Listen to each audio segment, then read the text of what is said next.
சிங்கம் ஒரு சிங்கம் எப்போ எதுலயும் பெக்யூலியர் தான்.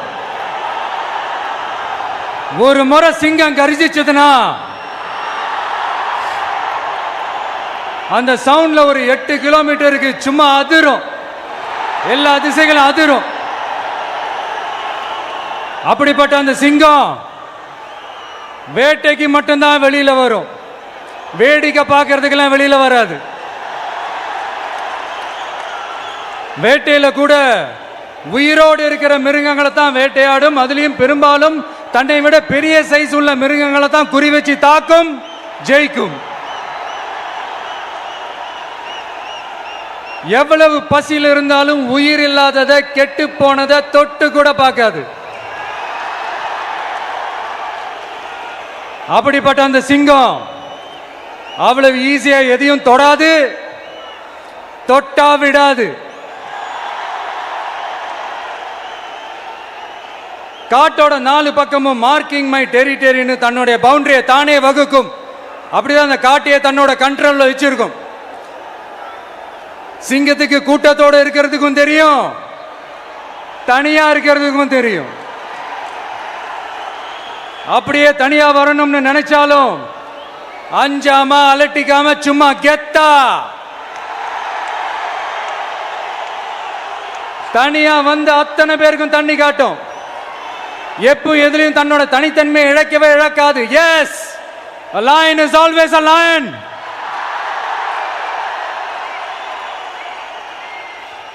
There are so many jackals and other animals in the forest, but there will be only one lion. And even if it is single, it will be the king of jungle. It is not only a description but also a clear declaration. சிங்கத்தை பத்தி பேசிட்டு நம்ம சிங்க குட்டிகளையும் சிங்க பெண்களையும் பத்தி நம்ம பேசாம இருக்க முடியுமா? அவங்கள எப்படி நான் மறப்பேன்? அவங்க தான் என்னுடைய உயிராச்சே, என் நெஞ்சில் குடியிருக்கும்.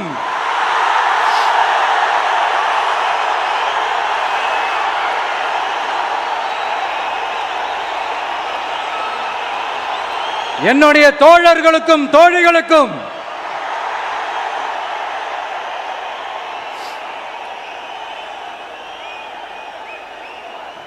நேர்ல வர முடியாத சூழல்ல வீட்டில் இருந்துகிட்டே நம்மளுடைய இந்த மாநாட்டில் நேரலை வாயிலாக கலந்துகிட்டு இருக்கிற என்னுடைய அம்மாக்கள், அக்கா தங்கைகள், அண்ணன் தம்பிகள், நண்பர்கள் அனைவருக்கும் என்னோட உயிர் வணக்கம்.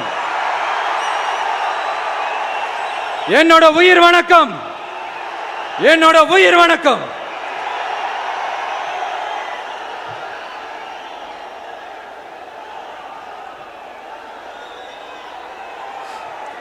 வீரம் விளையும் மாமதுரை மண்ணை வணங்குகிறேன். இந்த மதுரைனாலே உடனே ஞாபகத்துக்கு வரது சீறி பாஞ்சி துள்ளி குதிக்கிற யாருக்கும் அடங்காத காளைகள் விளையாடுற அலங்காநல்லூர் ஜல்லிக்கட்டு தான். நம்ம வைகை ஆறு தான். அழகர் ஆத்துல இறங்குற வைபவம், மதுரை மீனாட்சி அம்மன். இந்த மண்ணோட உண்மையான குணம் உணர்வு பூர்வமான மண் இது. அது மட்டும் இல்ல, இந்த மண்ணில் வாழ்ற மக்களும் அப்படித்தான் உணர்வு பூர்வமான ஆளுங்க. நான் இந்த மண்ணில் கால் எடுத்து வச்ச உடனே ஒரே ஒருத்தரை பத்தி தான் மனசுக்குள்ள ஓடிக்கிட்டே இருந்தது. அவர் யாருன்னு உங்களுக்கும் தெரிஞ்சிருக்கும். சினிமானாலும் சரி, அரசியல்னாலும் சரி, நமக்கு ரொம்ப ரொம்ப பிடிச்சது புரட்சி தலைவர் எம்ஜிஆர் அவர்கள் தான். அவரோட பழகிறதுக்கு எனக்கு வாய்ப்பு கிடைக்கல. ஆனா அவரை மாதிரியே குணம் கொண்ட என்னுடைய அண்ணன் புரட்சி கலைஞர் கேப்டன் விஜயகாந்த் அவர்களோட பழகிறதுக்கு எனக்கு நிறையவே வாய்ப்பு கிடைச்சது. அவரும் இந்த மதுரை மண்ணை சேர்ந்தவர் தானே, அவரை மறக்க முடியுமா? தமிழ்நாட்டு மக்கள் உணர்வுபூர்வமா உண்மையா நம்ம பக்கத்திலே நிக்கிறவங்க, அதுக்கு ஒரு மிகப்பெரிய அடையாளம் தான் இந்த மதுரை மண். நம்ம தமிழக வெற்றி கழகம் கையில் எடுத்திருக்கிற அரசியலும் அப்படித்தான். உண்மையான அரசியல், உணர்வு பூர்வமான அரசியல், நல்ல அரசியல், நல்லவங்களுக்கான அரசியல், நாட்டு மக்களுக்கான அரசியல், நல்லது மட்டுமே செய்கிற அரசியல்.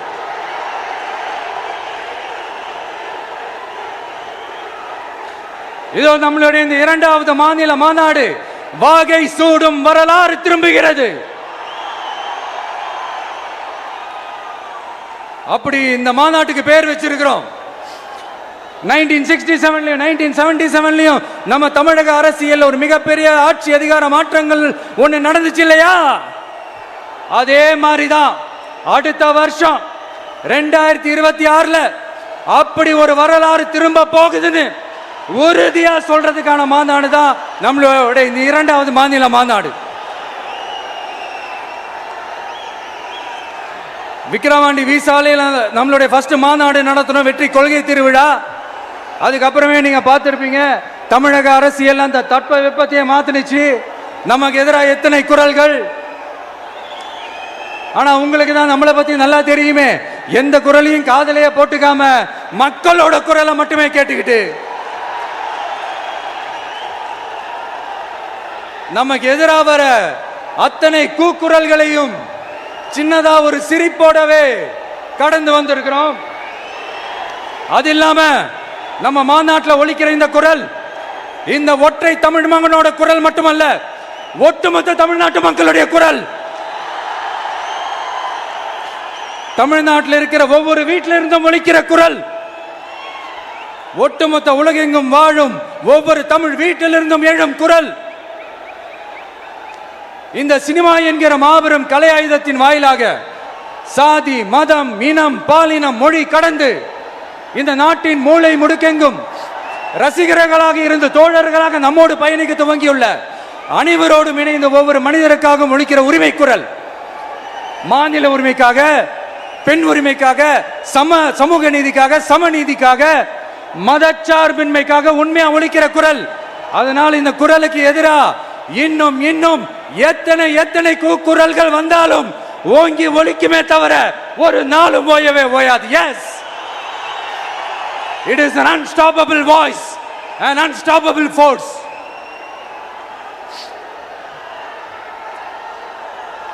நம்ம அரசியலுக்கு வர்றதுக்கு முன்னாடி அட இவரெல்லாம் வரமாட்டாரியா, அவரே வரல, இவரே வரல, இவருங்க வர போறாரு அப்படின்ட்டு நிறைய பேர் ஜோஷியம் சொன்னாங்க. அப்புறம் நம்ம கட்சியினுடைய பேர் அறிவிச்சதுக்கு அப்புறம் பேரு தானே அறிவிச்சிருக்கிறாரு, மக்கள் கிட்ட பேர் வாங்கணும்ல, அதெல்லாம் முடியாதுன்னாங்க. அப்புறம் ரொம்ப முக்கியமா மாநாடுலாம் எவ்வளவு பெரிய விஷயம், அதெல்லாம் இவர் ஒத்தால எப்படி பண்ண முடியும், சும்மா பக்கத்தில் புசியானதை வச்சுக்கிட்டு மாநாடுல எப்படி நடத்தி காட்ட முடியும், அதெல்லாம் அவங்களால முடியாது. அப்புறம் மழை பெஞ்சு எல்லாத்தையும் கெடுத்துரும். ஏன் என் கூட இருக்கிறவங்களே கூட தான் சொன்னாங்க. அதுக்கப்புறம் என்ன நடந்துச்சுன்னு உங்க எல்லாருக்குமே தெரியும். இப்ப புதுசா ஒண்ணு சொல்ல ஆரம்பிச்சிருக்கிறாங்க. அது என்னடானா, ஆட்சியை பிடிக்கிறதெல்லாம் அவ்வளவு ஈஸி இல்லை இல்லையா. இப்ப அதெல்லாம் விட்டாங்க, இப்ப இங்க வந்துட்டாங்க.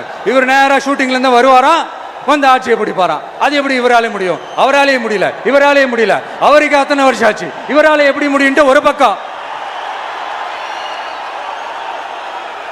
இன்னொரு பக்கம் கூட்டம்லாம் ஓகே தான், அது எப்படி ஓட்டா மாறும் அப்படின்றது இன்னொரு பக்கம்.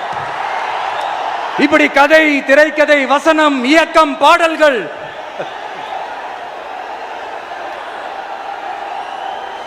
அதனால இந்த அரசியல் ஆய்வாளர்களுக்கு நான் சொல்றதெல்லாம் ஒன்னேதான், நல்லா கேட்டுக்கங்க. இந்த விஜய் ஏதோ இந்த பல லட்சம் பேர் கூடுற கூட்டத்தில் மட்டுமே இருக்கிறாரு அப்படின்னு மட்டும் தப்பு கணக்கு போட்டாதீங்க. ஏன்னா நம்மளுடைய இந்த கூட்டம் வெறும் ஓட்டா மட்டும் இல்லைங்க, வரப்போற தேர்தலில் மக்கள் விரோத ஆட்சியாளர்களுக்கு நாம வைக்க போற வேட்டா, நம்மளை கோட்டைக்கு அனுப்ப போற ரூட்டா இருக்க போதுன்னு சீக்கிரமாவே தெரிஞ்சுப்பீங்க. ஏன்னா கோடிக்கணக்கானவங்களோட ஹார்ட்லயும் வீட்லயும் ஏற்கனவே ஆல்ரெடி உயிரா, உணர்வா, உறவா இருக்கிறோம். நம்மளுடைய கனெக்ட் எல்லாம் வெறும் மக்களோட மட்டும்தான். நாம யாருன்னு அவங்களுக்கு தெரியும், அவங்க யாருன்னு நமக்கு தெரியும். நாமளும் நம்ம மக்களும் எப்படி இருக்கிறோம்னு எதிரிகளுக்கு நல்லாவே தெரியும். இருந்தாலும் இந்த விஜய் எதுக்குப்பா வந்திருக்கிறாரு, இவர் என்ன புதுசா என்ன திட்டம்லாம் சொல்லிட்டாரு அப்படின்னு வேற நிறைய கேள்விகள். இந்த சொல்றேன் தெரிஞ்சுக்கங்க. பெண் குழந்தைகள், பெண்கள் மற்றும் வயசானவங்களோட பாதுகாப்புல தான் நம்ம பிரையாரிட்டியே. அடுத்து இளைஞர்கள், உழவர்கள், உழைப்பாளர்கள், நெசவாளர்கள், மீனவர்கள், ஆதரவற்ற முதியோர்கள், மாற்றுத்திறனாளிகள், மூன்றாம் பாலினத்தவர்கள்னு இன்னும் யாருக்கெல்லாம் கவர்மெண்டோட ஒரு ஸ்பெஷல் அட்டென்ஷன் தேவையோ அவங்க எல்லாருக்குமான ஒரு கவர்மெண்ட் அமைக்கிறது தான் நம்ம இலக்கே. நான் ஏற்கனவே சொன்னது தான் இங்க நான் திரும்பவும் சொல்றேன். நம்மளுடைய இந்த தமிழக வெற்றி கழகம் ஏதோ அரசியல் ஆதாயத்துக்காக தொடங்கப்பட்ட கட்சியெல்லாம் கிடையாதுங்க. கொள்கை கோட்பாடுகளோடு தந்தை பெரியார், பெருந்தலைவர் காமராஜர், அண்ணல் அம்பேத்கர், வீரமங்க வேலு நாச்சியார், மக்கள் சேவகர் அஞ்சலை அம்மாள், நம்மளுடைய 5 கொள்கை தலைவர்களோட வழிகாட்டுதல்களோடு தொடங்கப்பட்ட கட்சி. நம்ம ஸ்டாண்ட்ல நாம எப்பவுமே ஸ்ட்ராங்கா தாங்க இருக்கிறோம். அதுல எந்த மாற்றத்துக்கோ எந்த சமரசத்துக்கோ துளி கூட இடமில்லை. நம்மளுடைய ஒரே கொள்கை எதிரி பாஜக தான். நம்மளுடைய ஒரே அரசியல் எதிரி திமுக தான். எப்படி? நம்மளுடைய ஒரே கொள்கை எதிரி, நம்மளுடைய ஒரே அரசியல் எதிரி ஏதோ அண்டர் கிரவுண்ட் ஆதாயத்துக்காக டீல் போட்டுக்கிட்டு டீல் பேசிக்கிட்டு இந்த அலையன்ஸ் வச்சுக்கிட்டு இந்த ஊரை ஏமாத்துற கட்சி எல்லாம் நம்ம டிவிக்கே கிடையாதுங்க. யாருக்காகவும் எதுக்காகவும் எந்த பயமும் கிடையாது. மாபெரும் பெண்கள் சக்தி நம்மளோட இருக்கிறாங்க, மாபெரும் இளைஞர்கள் சக்தி நம்மளோட இருக்கிறாங்க, ஒட்டுமொத்த தமிழ்நாட்டு மக்களுடைய சக்தி நம்மளோட நிக்கிறாங்க. அப்படி இருக்கும்போது இந்தியாவில் இருக்கிற எல்லா ஸ்டேட்லயும் வாழ்ற நம்ம தமிழ் நெஞ்சங்கள் மட்டும் இல்ல, உலகம் பூரா 100க்கும் மேலான நாடுகள்ல வாழ்ற நம்ம தாய் தமிழ் உறவுகள் எல்லாருமே என்ன விஜய் தளபதி விஜய் இல்லனா விஜய் தளபதி இப்படி சொந்தம் கொண்டாடுற கோடிக்கணக்கானவங்களோட அன்பு மாசியும் நம்மளோட இருக்கும்போது, இவங்க எல்லாருமே நம்மளோட நிற்கும் போது எதுக்குங்க இந்த பாசிச பாஜகவோட நேரடி கூட்டணியோ இல்ல மறைமுக கூட்டணியோ உறவு வச்சுக்க? நாம என்ன உலகமாக ஊழல் கட்சி? என்ன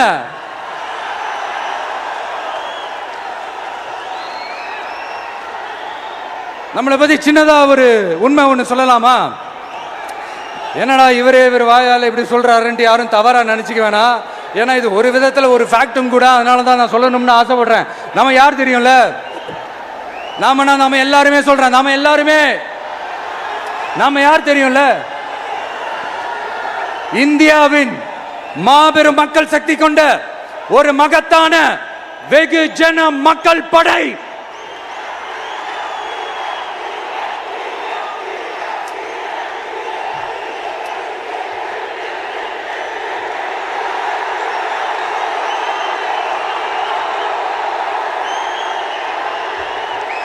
அதனால நம்ம தலைமையில நாம் அமைக்க போற இந்த உண்மையான மக்களாட்சிக்கான அச்சாரமாக மாபெரும் மக்கள் சக்தியை அணி அணியாக நம்மளோட திரண்டு நிக்கிறப்போ இந்த அடிமை கூட்டணியில சேர வேண்டிய அவசியம் நமக்கு இருக்குங்க.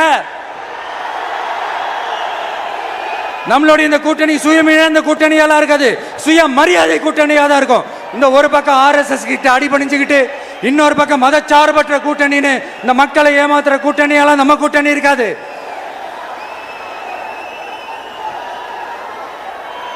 நான் இப்பவும் சொல்றேன், நம்மளை நம்பி வர்றவங்களுக்கு ஆட்சியிலும் அதிகாரத்திலும் உறுதியாக பங்களிப்பு செய்யப்படும். உடனே இந்த கேள்விகள்லாம் வரும். அப்ப யாரு கூட்டணி, யாரு வரா, யாரு போறா, இந்த கேள்விகள்லாம் வரும்.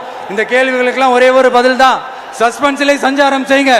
ஆனா ஒண்ணு, 2026ல 2 பேருக்கு நடுவுல தான் போட்டியே. ஒன்னு டிவிகே, இன்னொன்னு டிஎம்கே. இந்த போட்டி எப்படி இருக்க போதுன்னா, இந்த அலையன்ஸை வச்சு எப்படியாவது நம்ம தப்பிச்சிடலாம். என்ன இந்த பழைய இந்த மேத்தமேட்டிக்ஸ், அரித்மேட்டிக்ஸ் இதெல்லாம் வச்சு எப்படியாவது நம்ம தப்பிச்சிடலாம் அப்படின்னு நினைக்கிறவங்களோட அந்த கனவு ஒரு நாளும் மைப்படாது. சரி, இப்ப நம்ம வேற ஒரு ஏரியாவுக்கு ஒன்று வருவோம். எதிர்காலம் வரும், என் கடமை வரும், இந்த கூட்டத்தின் ஆட்டத்தை ஒழிப்பேன்.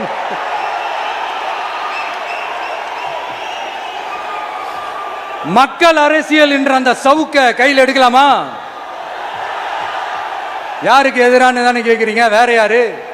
மறைமுக உறவுக்காரர்களான பாசிச பாஜகவும் பாய்சன் திமுகவும் தான். மாண்புமிகு பிரதமர் நரேந்திர மோடிஜி அவர்களே, 3வது முறையா ஒன்றியத்தோட ஆட்சி அதிகாரத்தை நீங்க தானே கையில் வச்சிருக்கிறீங்க. இல்ல நாங்க தெரியாம தான் கேட்கிறோம். நீங்க ஆட்சிக்கு வந்தது ஒட்டுமொத்த மக்களுக்கும் நல்லது செய்யவா, இல்ல நம்மளுடைய இந்த இஸ்லாமிய நண்பர்களுக்கும் இஸ்லாமிய தோழர்களுக்கும் எதிராக சதி செய்யவா? மக்களுக்கு உங்ககிட்ட கேட்கறதுக்குன்னு ஏராளமான கேள்விகள் இருக்குது. அதனால அவங்க சார்பா அவங்கள ஒருத்தனா அவங்களோட ஒரு உண்மையான ஒரு பிரதிநிதியா உங்ககிட்ட சில கேள்விகள் கேட்கணும். மிஸ்டர் பிரைம் மினிஸ்டர் அவர்களே, நம்ம தமிழ்நாட்டு மீனவர்கள் கிட்டத்தட்ட ஒரு 800 பேருக்கு மேல இலங்கை கடற்படையால தாக்கி அழிக்கப்பட்டிருக்கிறாங்க. அதை கண்டிக்கிறதுக்காக உங்களை பெருசா எதுவும் செய்ய சொல்லல, சின்னதா ஒண்ணே ஒண்ணு மட்டும் செஞ்சு கொடுங்க. இனிமேலாச்சும் எங்களுடைய மீனவர்கள் பாதுகாப்பா இருக்கிறதுக்காக இந்த கச்சத்தீவை இலங்கை கிட்ட இருந்து மீட்டு கொடுத்துருங்க, அது போதும். உங்களுடைய இந்த முரட்டு பிடிவாதத்தால நீங்க நடத்துற இந்த நீட்டு தேர்வு, அதனால இங்க என்னென்ன நடக்குதுன்னு சொல்றதுக்கே மனசு வலிக்குது. அதனால அந்த நீட்டு தேர்வு தேவையில்லைன்னு அறிவிச்சிருங்க, அது போதும். செய்வீர்களா திரு நரேந்திரபாய் தாமோதர் மோடிஜி அவர்களே? எங்களுக்கு என்னென்ன தேவையோ என்னென்ன நல்லதோ அதெல்லாம் செய்ய மாட்டேங்கிறீங்க. ஆனா ஆட்சி அதிகாரத்தை மட்டும் கையில வச்சுக்கிட்டு மக்களை ஏமாத்த நேரடியாக ஒரு பாசிச பாஜக அடிமை கூட்டணி ஒண்ணு. அடுத்து உங்களோட இந்த மைனாரிட்டி ஆட்சியை ஓட்டுறதுக்காக மறைமுகமாக RSS அடிமை குடும்பம்னு இன்னொரு கூட்டணி. இப்படி மக்கள் சக்தியே இல்லாத இந்த ஊழல் கட்சிகளை மிரட்டி அடிபணிய வச்சு 2029 வரைக்கும் சொகுசு பயணம் போயிடலாம்னு திட்டம் தீட்டி வச்சிருக்கிறீங்க. அதானே ஜி?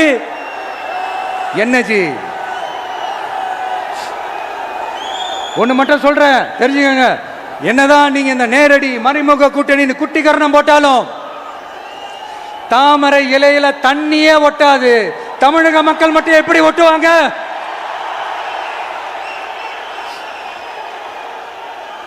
இங்க ஒரு MP சீட்டு கூட தரலன்றதுக்காக தமிழ்நாட்டுக்கும் தமிழ்நாட்டு மக்களுக்கும் எதுவுமே செய்யாம ஓரவஞ்சனை செய்யுது இந்த ஒன்றிய பாஜக அரசு. சங்கம் வச்சு தமிழ் வளர்த்த மண் இந்த மதுரை மண். அதனால இங்க அந்த கீழடியில கிடைச்ச ஆதாரங்களை எல்லாம் மறைச்சிட்டு எங்க நாகரிகத்தையும் எங்க வரலாறையும் அழிக்கிறதுக்காக உள்ளடி வேலை செய்யலாம்னு நினைக்கிறீங்க. தமிழ்நாட்டை தொட்ட என்ன நடக்கும் நீங்க பல உதாரணங்கள் இருக்குது. அதனால இதையெல்லாம் மறைச்சிட்டு எங்க மக்களை ஏமாத்திடலாம்னு மட்டும் நினைக்காதீங்க. மத நல்லிணக்கத்திற்கு பெயர் பெற்ற இந்த மதுரை மண்ணிலிருந்து சொல்றேன், உங்க எண்ணம் எல்லாம் ஒரு நாளும் ஈடேறாது.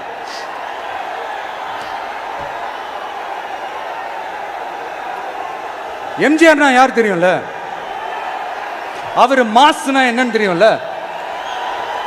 அவர் உயிரோடு இருக்கிற வரைக்கும் அந்த சிஎம் சீட்டை பத்தி ஒருத்தராலையும் நினைச்சு கூட பார்க்க முடியல, கனவு கூட காண முடியல. எப்படியாவது அந்த சிஎம் சீட்டை என்கிட்ட கொடுத்துருங்க, என் நண்பர் எம்ஜிஆர் திரும்ப வந்ததுக்கு அப்புறம் நான் திருப்பி கொடுத்துட்றேன்னு தன்னோட எதிரியை கூட மக்கள் கிட்ட கெஞ்ச வச்சவர் எம்ஜிஆர். எப்படி கெஞ்ச வச்சவர்? அதனால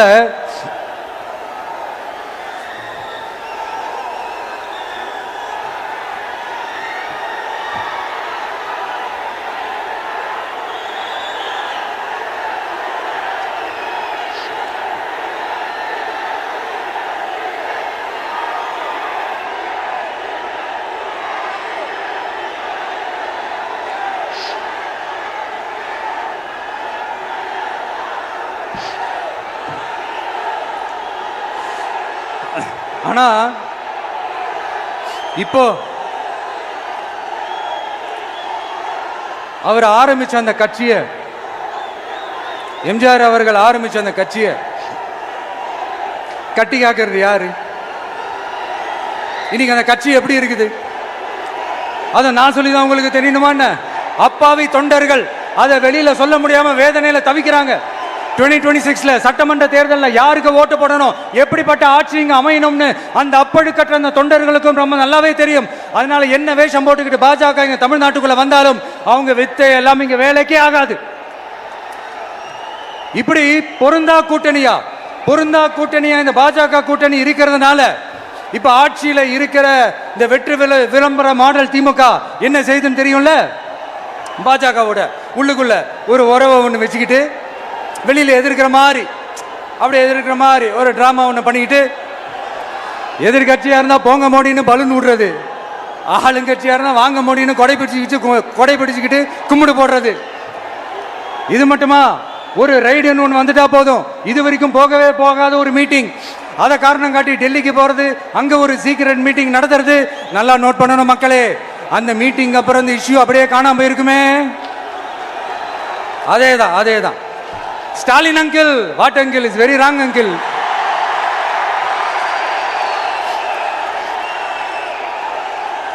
இப்படி தமிழ்நாட்டில் இப்ப நடக்கிற இந்த ஆட்சியினுடைய லட்சணத்தை பார்த்துக்கிட்டு நாம எப்படி சும்மா இருக்க முடியும்?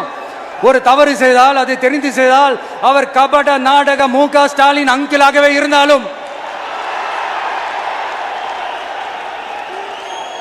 அங்கிள் உங்களுக்கு மனசாட்சின்னு ஒன்று இருந்துச்சுன்னா நாங்க கேட்கிற கேள்விகளுக்கு மட்டும் கொஞ்சம் பதில் சொல்லுங்க அங்கிள். நீங்க நடத்துற இந்த ஆட்சியில நேர்மை இருக்கா? நியாயம் இருக்கா? ஊழல் இல்லாம இருக்கா? சட்டம் ஒழுங்கு சரியா இருக்கா? பெண்களுக்கு பாதுகாப்பு இருக்கா? பொதுமக்களுக்கு பாதுகாப்பு இருக்கா? இயற்கை வளங்களுக்கு பாதுகாப்பு இருக்கா? சொல்லுங்க மை டியர் அங்கிள், சொல்லுங்க. டாஸ்மாக்ல மட்டுமே இது வரைக்கும் 1000 கோடிக்கு மேல ஊழல்னு சொல்றாங்க. அதுல மட்டுமா தப்பு நடக்குது? வேற எதுல தான் நடக்கல? உலகத்திலே மிஸ்டர் கிளீன் ரெக்கார்ட்ஸ் எல்லாம் உங்களுக்கும் உங்க கூட இருக்கிறவங்களுக்கும் மட்டும்தான் அங்கிள் கொடுக்கணும். இதை பார்த்து வாயே இல்லாத ஊரு கூட வயிறு வலிக்கு சிரிக்குது. பெண்களுக்கு 1000 ரூபாய் கொடுத்துட்டீங்கன்னா போதுமா அங்கிள்? அப்படியே அது மூடி மறைச்சிடலான்னு பாக்குறீங்களா? படிக்கிற இடத்துல, வேலைக்கு போற இடத்துல, வெளியில போற இடத்துலன்னு அவங்களுக்கு பாதுகாப்பே இல்லைன்னு ஒட்டுமொத்த பெண்களும் கதறாங்க. அந்த கதறல் சத்தம் ஏதாவது உங்க காதுல கேக்குதா அங்கிள்? இதுல வேற உங்க அப்பான்னு கூப்பிடுறாங்கன்னு வேற சொல்றீங்க. What is this uncle? Is very very wrong uncle, is very very wrong. பெண்களுக்கு மட்டுமா பொய் வாக்குறுதி கொடுத்து ஏமாத்துறீங்க? அரசு ஊழியர்கள், ஆசிரியர்களை ஏமாத்துறீங்க, விவசாயிகளை ஏமாத்துறீங்க, பரந்தூர்ல பாதிப்பே வராதுன்னு சொல்லி ஏமாத்துறீங்க, மீனவர்களை ஏமாத்துறீங்க, போதைப் பொருள் கலாச்சாரத்தை ஒழிக்காம ஏமாத்துறீங்க. ஐயோ ஐயோ, very very வஸ்ட் uncle, very very வஸ்ட். எப்படி கேட்டாலும் இவங்க கிட்ட இருந்து எந்த பதிலும் வரப்போறதில்லை. ஏன்னா இருந்தா தானே. இப்ப ஆட்சியில இருக்கிற நம்மளுடைய அங்கிள் பதில் சொல்றது இருக்கட்டும். மக்களை நீங்க சொல்லுங்க, நீங்க உண்மையை சொல்லுங்க. செய்வோம் செய்வோம் செய்வோம் செய்வோம்னு சொன்னாங்களே, சொன்னதெல்லாம் செஞ்சாங்களா? உங்களை தான் கேட்கிறேன், சொன்னதெல்லாம் செஞ்சாங்களா? சத்தமா சத்தமா மை டியர் அங்கிள், கேக்குதா? மக்களோட சத்தம் கேக்குதா? இது வெறும் சாதாரணமான முழக்கம் தான். கூடிய சீக்கிரம் மக்களை போய் சந்திக்க போறேன், அவங்களோட மனசு விட்டு பேச போறேன். அதுக்கப்புறம் இந்த சாதாரணமான முழக்கம் இடி முழக்கமா மாறும். அத்தோட நிக்காது, அந்த இடி முழக்கம் தமிழ்நாட்டோட போர் முழக்கமா மாறும். அந்த போர் முழக்கம் உங்களை ஒரு நிமிஷம் கூட தூங்க விடாது. நடக்குதா இல்லையான்னு பாருங்க. என்னடா இவன் இவ்வளவு ஸ்ட்ராங்கா சொல்றானேன்னு பாக்குறீங்களா?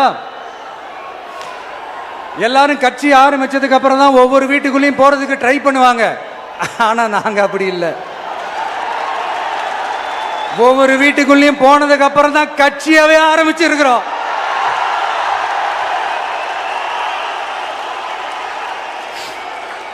அதனால ஒட்டுமொத்தமா எல்லாருமா சேர்ந்து இந்த திமுக ஆட்சிய, கபட நாடக திமுக ஆட்சிய 2026 தேர்தலில் வீட்டுக்கு அனுப்புறோம். வீட்டுக்கு அனுப்புறோம். என்ன நண்பா, சரிதானே? என்ன நண்பி, செய்வீர்கள் தானே? இப்போ உங்களுக்கு சின்னதா ஒரு சர்ப்ரைஸ். நம்ம கட்சியினுடைய வேட்பாளர் பட்டியலை இப்ப நான் அறிவிக்க போறேன். மதுரை கிழக்கு வேட்பாளர் விஜய். இன்னும் முடிக்கல. ஒரு நிமிஷம், இன்னும் முடிக்கல. மதுரை மேற்கு வேட்பாளர் விஜய். மதுரை மத்தி வேட்பாளர் விஜய். மதுரை தெற்கு வேட்பாளர் விஜய். மதுரை வடக்கு வேட்பாளர் விஜய். மேலூர் விஜய். சோழவந்தான் விஜய். திருப்பரங்குன்றம் விஜய். திருமங்கலம் விஜய். உசிலம்பட்டி விஜய்.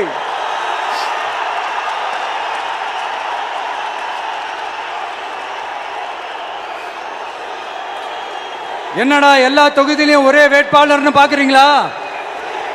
234 தொகுதியிலையும் இந்த விஜய் தான், அதாவது உங்க விஜய் தான் உங்க சின்னம். இன்னும் சிம்பிளா சொல்லணும்னா உங்க வீட்டில் இருக்கிற ஒருத்தர் தான் வேட்பாளரா நிக்க போறாங்க. அந்த வேட்பாளரும் நானும் வேறு வேறு இல்லை. நீங்க அவருக்கு ஓட்டு போட்டீங்கன்னா எனக்கு ஓட்டு போட்ட மாதிரி, இந்த முகத்துக்காக நீங்க ஓட்டு போட்டீங்கன்னா உங்க வீட்டில் இருக்கிற உங்களுடைய வேட்பாளர் ஜெயிச்ச மாதிரி. என்னடா இவர் ஏதோ ஓவரா சொல்றாருன்னு நினைக்க வேணாம். பிராக்டிக்கலா அப்படிதான் இருக்கும், அப்படிதான் இருக்கணும். நீங்களும் அப்படிதான் நினைப்பீங்கன்னு நான் நம்புறேன். ஏன்னா இது நம்மளை விட நம்ம எதிரிங்களுக்கு இன்னும் நல்லாவே தெரியும்.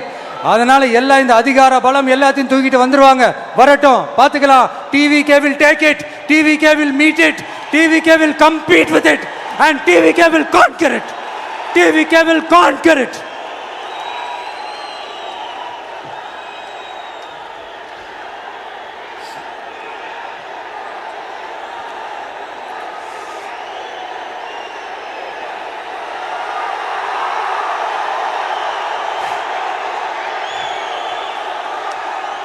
இந்த நேரத்தில் நம்ம மனசுல இருக்கிறத மக்கள் கிட்ட சொல்லி ஆகணும். தூத்துக்குடி ஸ்னோலினோட அம்மா என்ன அவங்களோட தம்பி, இன்னும் அவங்க பொண்ணுக்கு நான் தாய் மாமன்னு சொன்னாங்க. அந்த அக்காவோட குழந்தைக்கு மட்டும் இல்லைங்க, என்ன அண்ணனா தம்பியா நினைக்கிற தமிழ்நாட்டில் இருக்கிற என்னோட எல்லா சகோதரிகளின் குழந்தைகளுக்கும் நான் இன்னைக்கு மட்டும் இல்ல, என்னைக்குமே ஒரு தாய் மாமனா தான் இருப்பேன். நீங்க எல்லாரும் என்னுடைய ரத்த உறவு, கூட பிறந்த பொறுப்பு. என் வீட்டு ரேஷன் கார்டில் வேணா உங்க பேர் இல்லாம இருக்கலாம், உங்க வீட்டு ரேஷன் கார்டில் வேணா என் பேர் இல்லாம இருக்கலாம். ஆனா நாம் எல்லாரும் ஒண்ணுதான், உறவு தான். நமக்கு இடையே எந்த அரசியலும் உள்ள நுழையவே முடியாது. என்கிட்ட இருந்து உங்களையும் உங்ககிட்ட இருந்து என்னையும் எந்த சக்தியாலும் பிரிக்கவே முடியாது.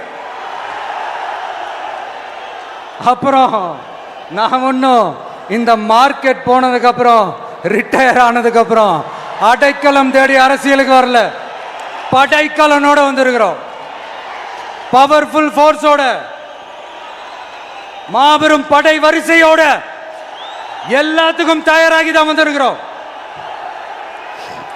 இவ்வளவு தயாரா நாம அரசியலுக்கு வர்றதுக்கு ரொம்ப ரொம்ப முக்கிய காரணம் ஒன்று இருக்கு. அது என்ன தெரியுமா? நன்றி கடன், நன்றி கடன், நன்றி கடன். கிட்டத்தட்ட ஒரு 30 வருஷமா, 30 வருஷத்துக்கு மேல நீங்க தான், நம்ம மக்கள் தான் என் கூட நிக்கிறீங்க, எனக்காக நிக்கிறீங்க, என்னை தாங்கி பிடிக்கிறீங்க, மனசுல ஏந்தி பிடிக்கிறீங்க, தாய் அன்போட மடியில ஏந்திக்கிறீங்க. உண்மையை சொல்லணும்னா வேற யாரை விடவும் எனக்கு இந்த அன்பையும் ஆதரவையும் கொடுத்திருக்கிறீங்க. என் மேல உயிரையே வச்சிருக்கிறீங்க. என்ன உங்க வீட்டுல ஒருத்தனாவே ஆக்கிட்டீங்க. நீங்க எனக்கு கடவுள் கொடுத்த வரம்.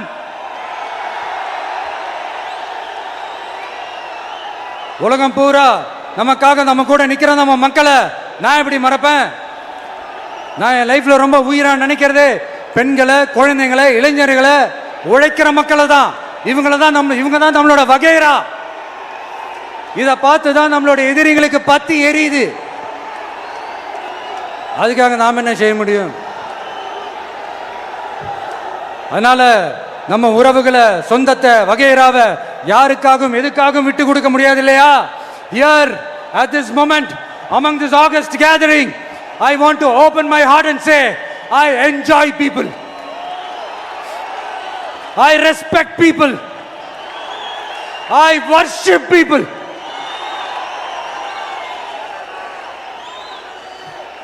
சரிப்பா, இவ்வளவு செஞ்ச நம்ம மக்களுக்கு நன்றி கடனா உன்னால முழுமையா செலுத்த முடியுமான்னு கேட்டா சத்தியமா சொல்றேன், என்னால முடியாதுதான். இன்னும் எத்தனை ஜென்மம் எடுத்தாலும் அந்த நன்றி கடனை என்னால தீர்க்கவே முடியாது. அப்புறம் என்ன மானாவுக்கடா நீ வந்திருக்க அதானே கேட்குறீங்க? மைண்ட் வாய்ஸ் கேட்ட மாதிரி இருந்தது. வாழ்நாள் முழுக்க நம்ம மக்களுக்காக ஆதரவா துணையா நிக்கிறத தவிர, அவங்களுக்காக உழைக்கிறத தவிர எனக்கு வேற எந்த எண்ணமும் இல்லை. எனக்கு இப்ப வேற வேலையும் இல்லை. இனிமே எனக்கு இதுதான் என் வேலையே, என் கடன் இனி என் மக்களுக்கு பணி செய்து கிடப்பதே. இப்படியா ஹார்ட் டு ஹார்ட் யதார்த்தமா பேசிய பழகிட்டோம். இதுக்கு மேலேயும் எனக்கும் மக்களுக்கும் இடையே இருக்கிற அந்த உறவை பத்தி நான் பேச ஆரம்பிச்சேன்னா ஒரு மாதிரி எமோஷனல் ஆகிடுவேன். அப்புறம் அதை கண்ட்ரோல் பண்ணுறது ரொம்ப கஷ்டம். அதனால என்னை மனசார நேசிக்கிற நம்ம மக்களுக்கு ஒன்றே ஒன்று சொல்கிறேன். இந்த விஜய் உங்க விஜய், உங்களுக்கான விஜய், உங்களுக்காக மட்டுமே இருக்கிற விஜய். உங்க கூட நிற்க, உங்களுக்காக நிற்க, உண்மையா நிற்க, உணர்வோட நிற்க, உறுதியா நிற்க, உங்க கூட பேச, உங்களுக்காக பேச, உண்மையா பேச, உணர்வோட பேச, உறுதியா பேச, உங்களுக்காக சேவை செய்ய உங்க விஜய் நான் வர.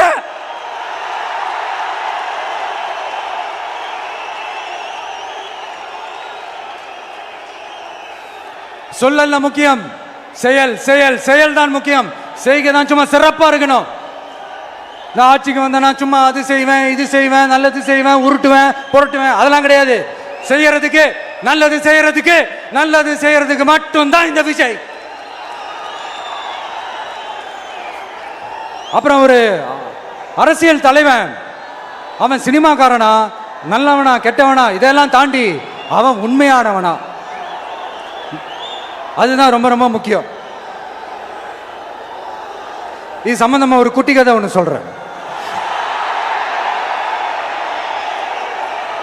ஒரு நாட்டில் ஒரு ராஜா தனக்கு பக்கபலமா இருக்கிறதுக்காக கூட துணையா இருக்கிறதுக்காக ஒரு தளபதியை தேடுறாரு. சரியான தகுதிகளோட ஒரு 10 பேர் செலக்ட் ஆகுறாங்க. ஆனால் அதில் ஒருத்தர் மட்டும் தான் செலக்ட் பண்ணணும். அதனால அந்த ராஜா என்ன பண்றாருன்னா ஒரு டெஸ்ட் வைக்கிறார். அந்த 10 பேர் கையிலையும் விதை நெல்லை கொடுத்து இதை நல்லா வளர்த்து கொண்டு வாங்க, ஒரு 3 மாதம் கழிச்சு வாங்கன்னு சொல்லி அனுப்பி வச்சிடுறாரு. 3 மாதம் கழிச்சு வரும்போது அதில் ஒருத்தர் ஆள் உயரத்துக்கு வளர்த்துருந்தாரு, ஒருத்தர் தோல் உயரத்துக்கு வளர்த்துருந்தாரு. அதில் ஒரு 9 பேரும் நல்லா வளர்த்து கொண்டு வந்திருந்தாங்க. ஒருத்தர் மட்டும் வெறும் தொட்டியோடவே வந்தார். என்னன்னு கேட்டதுக்கு, நானும் தண்ணி ஊற்றி ஊற்றி பார்க்குறேன், உரம் வச்சு வச்சு பார்க்குறேன், வளரவே மாட்டேங்குது ராஜா, என்ன பண்ணுறதுன்னு தெரியலன்னு சொன்னதுக்கு ராஜா அவரை கட்டி அணைச்சிக்கிட்டு, இனிமே நீதான் என்னுடைய தளபதி, எல்லா அதிகாரமும் உனக்கு தான் சொன்னார். ஏன்னா அந்த 10 பேர் கையிலையும் ராஜா கொடுத்தது அவித்த விதை நெல், அது முளைக்கவே முளைக்காது. அந்த 9 திருட்டு பயலும் என்ன பண்ணியிருக்காங்கன்னா வேற விதை நெல்லை வாங்கி அதை வளர்த்துட்டு ராஜாவையும் மக்களையும் ஏமாத்திருக்கிறாங்க. ஆனா இவர் மட்டும் உண்மையை போட்டு உடைச்சிட்டார். அதனால ஒரு நாட்டுக்கு திறமை எந்த அளவுக்கு முக்கியமோ அந்த அளவுக்கு உண்மையும் நேர்மையும் முக்கியம். இப்போ நீங்க எல்லாரும் தான் அந்த ராஜா. நீங்க தேர்ந்தெடுக்க போற அந்த தளபதி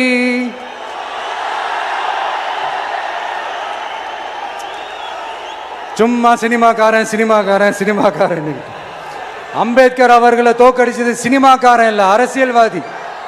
காமராஜர் அவர்களை தோக்கடிச்சது இங்க விருதுநகர் பகுதியில் தோக்கடிச்சது சினிமாக்காரன் இல்ல, இன்னொரு அரசியல்வாதி. இன்னைக்கும் நம்ம கூட வாழ்ந்துட்டு இருக்கிற நல்ல கண்ணு ஐயாவை தோக்கடிச்சது சினிமாக்காரன் இல்ல, அரசியல்வாதி. இப்படிப்பட்ட நல்ல நல்ல தலைவர்களை எதிர்த்து நின்று தோக்கடிக்கணும்னு அந்த எண்ணத்தை உருவாக்குனது சினிமாக்காரன் இல்ல, அரசியல்வாதி. அதனால எல்லா அரசியல்வாதியும் அறிவாளியும் கிடையாது, எல்லா சினிமாக்காரனும் முட்டாளும் கிடையாது. கான்பிடண்டா இருங்க, நல்லதே நடக்கும், வெற்றி நிச்சயம். மீண்டும் சந்திக்கும் வரை நன்றி, வணக்கம்.